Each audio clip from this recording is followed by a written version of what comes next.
ବର୍ଷ ନୂଆ ଲାଗିଛି ଚଣା ଶାଗ ଲଗେଇଛନ୍ତି। ହଁ ଚଣା ଶାଗ ମଞ୍ଜି ବୁଣିଛି ଏସବୁ ଉଠିଲାଣି ଏତେ ଏଠି ଉଠିଲାଣି ଏଇ ଯୋଉରା ସରୁ ସରୁ ଘାସ ପରିକା ଦେଖାଯାଉଛି। ଏଠି ବି ଉଠୁଛି ଏଠି ହେଠି ବେଶୀ ଲଗେଇଛି। ଏଟା କାଇଁ ବେଶୀ ଉଠିନି ବରଂ ଏଠି ବେଶୀ ଉଠିଛି। ଏଠି ବେଶୀ ଉଠିଛି ସେଇ ଲେମ୍ବୁ ଗଛ ମୂଳରେ ଉଠିବ ସବୁ ପଡ଼ିଛି ସବୁ ସବୁ ପାଣି ଚିଞ୍ଚିବ କେତେ ପଡ଼ିଛି ମଞ୍ଜି ଦେଖ। ଏଇରା ସବୁ ଗୋଲିଆ ଗୋଲିଆ ତା ମଞ୍ଜି ଗୁରା ନା ଏ ତ ମୁଣ୍ଡରେ ଲାଗିବ ଇଏ।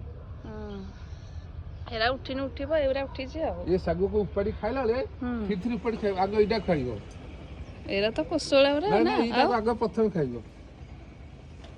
ମନେ ରଖିଥା କୋଉଟା ଆଗ ଖାଇବ କୋଉଟା ପଛରେ ଖାଇବ। କୋଉଟା କେମିତି ଉପାଡ଼ିବ ଏଇଟା ବି ମନେ ରଖିଥା। ନହେଲେ ଚାକିରି ଜୀବନ ଏ ଶାଗ ଉପାଡୁ ଯଦି ମୋର ଇଏ ଗଛ ଉପାଡୁ ଲାଭ ପାଇବ ନାହିଁ। ମୋ ଗଛ କାହିଁକି ଏମିତି ହେଲା ସେମିତି ହେଲା। ତାହେଲେ ଚାକିରିରେ ମୁଁ ପୋଷ୍ଟିଂ ଅଛି। ସେ ପ୍ରକୃତରେ ହବନି ସେ କରିପାରିବନି। ଇଏ ପଇସା ତ ଏତେ ଦବନି ଉପାୟ ନାହିଁ। ମୁଣ୍ଡ ଛିଣ୍ଡିଯିବ। ଗଛକୁ ମୁଣ୍ଡିଆ ଗଛ ଲୋକକୁ ମୁଣ୍ଡିଆ।